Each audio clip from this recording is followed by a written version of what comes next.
boxing news. Okay, and now it's time for another installment of what has fast become the most popular segment here on the channel. Not the Ring IQ hate mail, but the Ring IQ mailbag, which is a bit more friendly. JV9569, reacting to my recent video about Ryan Garcia being a token Joe No Sabo, a whitewashed plastic Latino. JV said, you know what?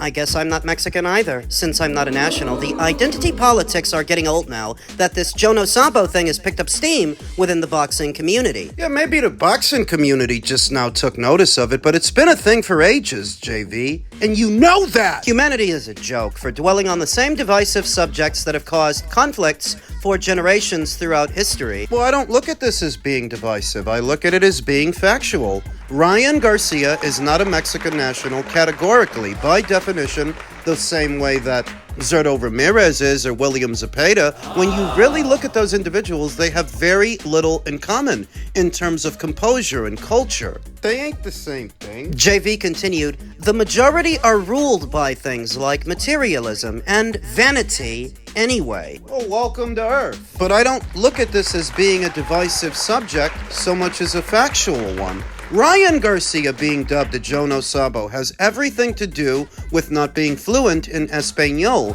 because when you are not fluent in the native language of a region, how are you supposed to communicate with the people there, let alone bond with them, and be in tune with the culture? You literally can't. It's not actually a conflict, it's just a matter of fact. If a conflict lies anywhere, it lies within those individuals on this side of the border who would like to think of themselves as being in a certain light of a certain ilk, when in reality, you're Americans. That's the way the whole world views us. This is not a homogenous society like some other countries. America is a melting pot with many different individuals hailing from many different regions and their offspring. Their children. Nobody's saying that Ryan should deny his ancestry, his heritage, his lineage. He's got Mexican blood somewhere in there, just not a lot of it. Though it's not as simple as saying that because he was born on this side of the border in the United States, he's a Joe No Sabo. It's mainly because he's not in tune with the culture of his forefathers. In any capacity, in any way, shape, or form, he's about as Mexican as Cameron Diaz. He's whitewashed. What? Now, how you want to look at that all boils down to perception. Whether or not you think it's good or bad is entirely up to you. What? But the focus on Ryan Garcia being a Joe No Sabo and not really being in tune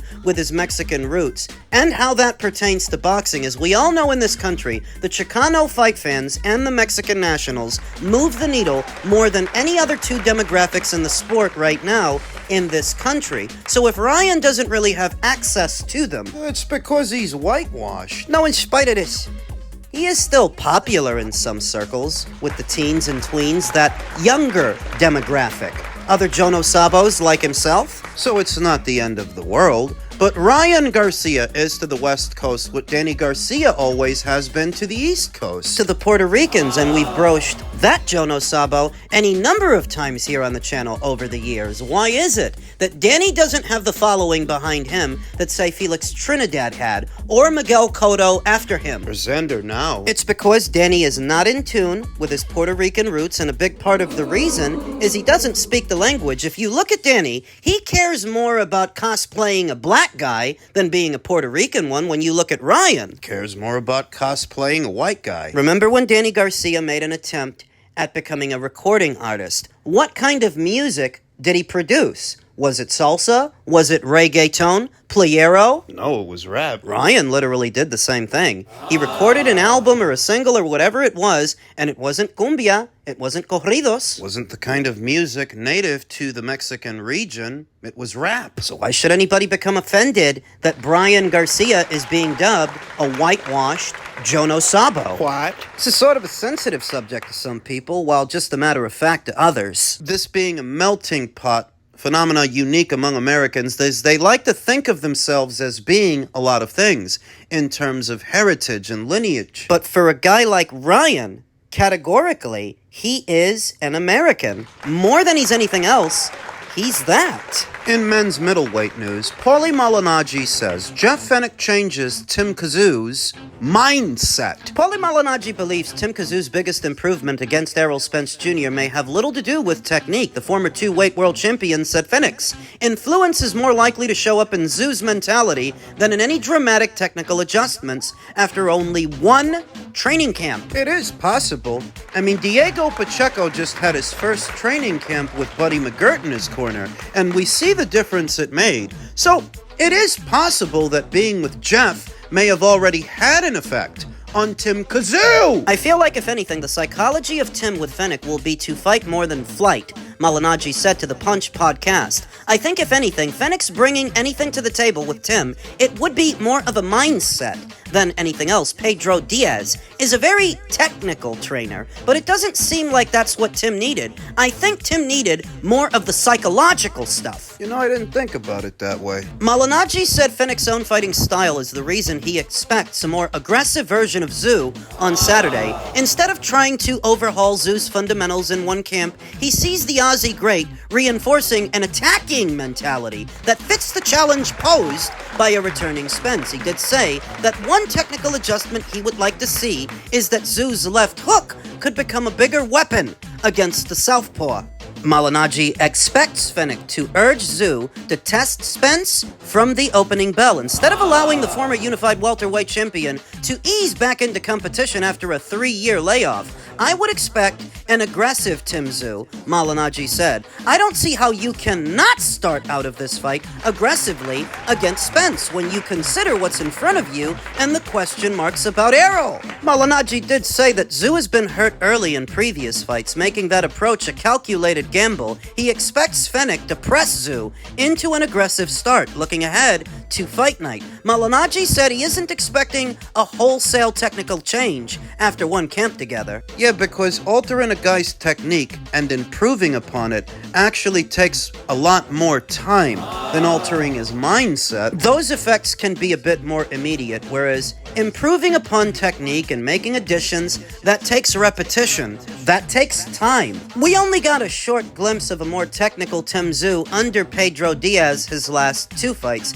and you were starting to see it. But that was hardly the finished product. Now he is seemingly starting over again with a new corner in Jeff Fenech, who may take Tim back to his old pressure fighting roots, because at his best, that is what he was. A pressure fighter, a relentless one, and a strong one. Perhaps it is the right idea to jump on Errol right from the start. Don't let him settle in. Don't give him the chance to grow into the fight. What else deserves some attention? This upcoming fight with Errol Spence Jr. fought at a full 160 would herald Tim Tszyu's departure from 154. It's beginning. Tim has confirmed this is a permanent move to the middleweight division, which some weeks and months ago I advised that Timmy, God love him, he's not going to win a belt from anybody at 154. You already lost to Sebastian 2 times. You're not going to beat Boots, and you're not going to get Josh Kelly. So you may as well move up to 160 and stay there. I would advise that if Tim Tszyu is successful this weekend, the belt that he should go after, the champion, is Erislandy Lara. The reason for it, Lara's in the same age bracket as me. Guy's in his mid-40s, by now he is, and he's not really been that active the last few years, fighting mostly once a year, and against pedestrian-level competition, to where if Tim beats Errol and he gets that confidence booster, the next fight after that should be a Lara fight that is entirely doable within the PBC's borders. Stylistically, Tim Tszyu has the right style for a pure boxer like Lara, especially an aging one. You put the pressure on that guy, you stay on him, and you stay with him. Now, of course, being that aggressive, there's always every chance that you might walk into something. And Tim Tszyu, having been knocked out 2 times already, you gotta be careful. It's a roll of the dice, but so is being a boxer. The bottom line is, the most winnable belt for Tim at 160 beyond this weekend is the WBA title still held by Erislandy Lara. The second most winnable belt would have to be the WBC title. You think he can win it from Carlos? No, not really. But if the title were to go vacant, he might stand a good chance of winning it against Jesus Ramos! Carlos Adames is said to be moving up in weight to challenge IBF champion Ozly Iglesias for the red and gold title at super middleweight.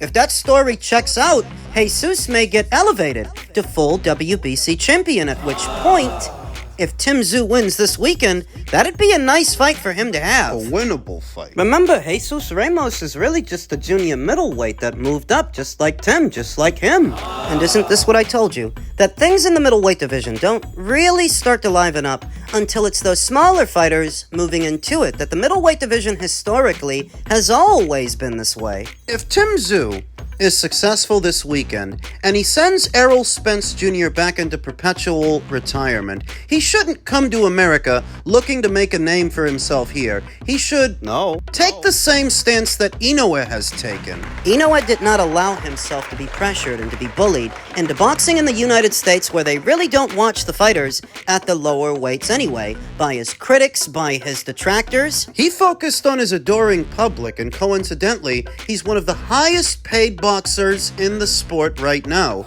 Tim should have always took that same stance. Erislan Lara, for example, is not a big draw here in America, nor has he ever been. He's not box office, and neither is Jesus Ramos. So that if you beat Errol after Saturday, and you're looking to fight for a title, you should bring either of those two guys to Australia, where your box office. Stop trying to appease the Americans and prove yourself to them. This is not your father's era of boxing. This is not the same market it once was when Garcia was running around giving guys chicken legs. Garcia. You get those guys down there to Australia because you are the biggest name in the middleweight division right now. Carlos is on his way up. So is Yanni Bekalim-Kanalai. Lara's never been a draw, and neither is Jesus. You get them down there to Australia, and you release poison gas into their dressing rooms right before the fight. Noxious fumes to weaken them. Wait, what? Or do it little by little as they arrive, the week before the fight. That way, by the time the opening bell sounds... What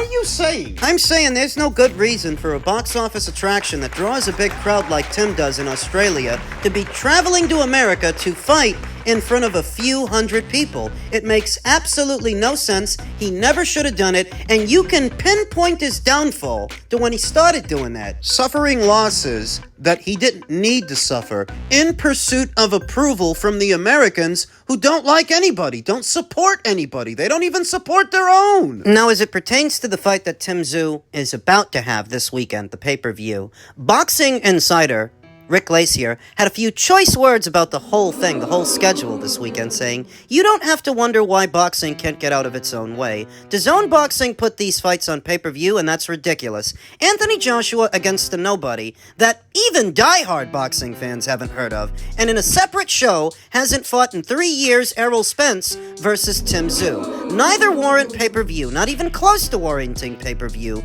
We're killing boxing. Mega fights on pay-per-view, most can live with that, but not for fights that no one asked for, and where in fact, there's no public demand. I have supported DAZN since day one, and continue to do so, but the ridiculousness needs to stop with all of these type of absurd offerings, as I call them, garbage Behind a double paywall, quote unquote. And DAZN executives wonder why they can't attract subscribers in America. You can't when making bad business decisions so frequently, because the buying public is frustrated with this type of modus operandi. Any boxing executive that thinks these fights belong on pay-per-view has no empathy for boxing, and no empathy for boxing enthusiasts. I agree with everything Rick Glaser said, because most of that, I already said it myself. I like Spence versus Tszyu as a fight, but it being an international card that's happening in Australia, it shouldn't cost $80 to an American. If you insist on it being a pay-per-view, it shouldn't run the American consumer more than $25 to $30, the max. And even then, you may not get it, because it's not speculation, it's reality.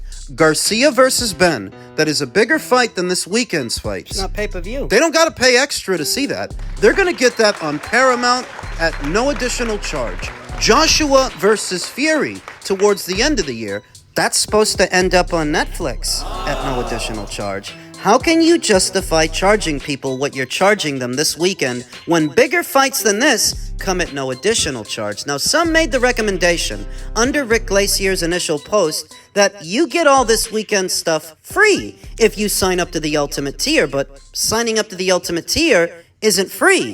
That in and of itself is an additional charge. So for the $225 it costs to get an annual DAZN subscription, what are you getting for that money? Not a lot, it seems. Think about it. Since Queensberry Promotions arrived on the platform, a lot of what they've done have been pay-per-views. Wortley versus Dubois, Itelma versus White, the upcoming Itelma versus Hrgovic fight, that's going to be a pay-per-view. A lot of what Queensberry has been doing on the platform has been behind a paywall. I've no doubts it's going to be the same way with the PBC. That's the way it's been on Amazon. That's the way I think it's going to be on DAZN. They're going to do a bunch of pay-per-views. So a bunch of pay-per-views via Queensberry, a bunch more via the PBC, Golden Boy. While they don't do a lot of pay-per-views, they don't do a lot of meaningful fights either. If you really pay attention to Golden Boy Promotions' content offering, they've got shows, sometimes, nobody even covers them. Nobody even talks about them. Like the Collazo fight. There were maybe 50 people in that audience, and 30 of them were related to Collazo. This is what you're paying $225 to see annually.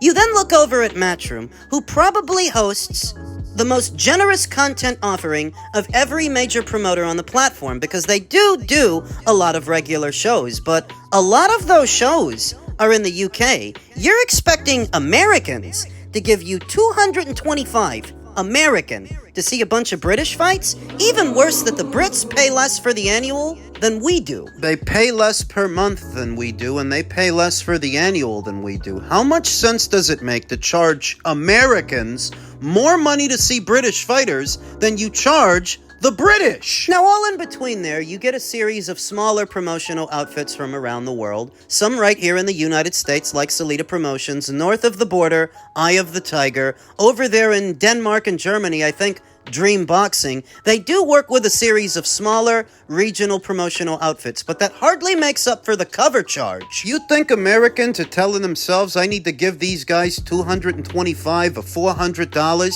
so I can watch boxing in Germany? I don't think they care that much. In fact, I know they don't. Boxing as a sport has far fallen behind the mainstream spotlight in this country, and it's been that way for years. This is not helping that situation. Boxing is at its best, and sports in general are at their best when they are accessible to the common man, because oftentimes it's the common man that watches them. The decisions being made over there at DAZN right now don't make a lot of sense to the boxing fan, but they're supposed to. You've got to work out these logistics, because we're getting William Zepeda versus Lamont Roach. A great fight at nothing extra, but we have to pay you $80 to see a quasi-retired Spence fight Tim Tszyu? AJ and the tune-up. That's $140 in one day. Okay then, get the Ultimate Tier. That's 2 times what the annual costs. That's $400, and I'm telling you, the average American boxing fan just doesn't have that kind of money to blow on a bit of boxing. They just don't.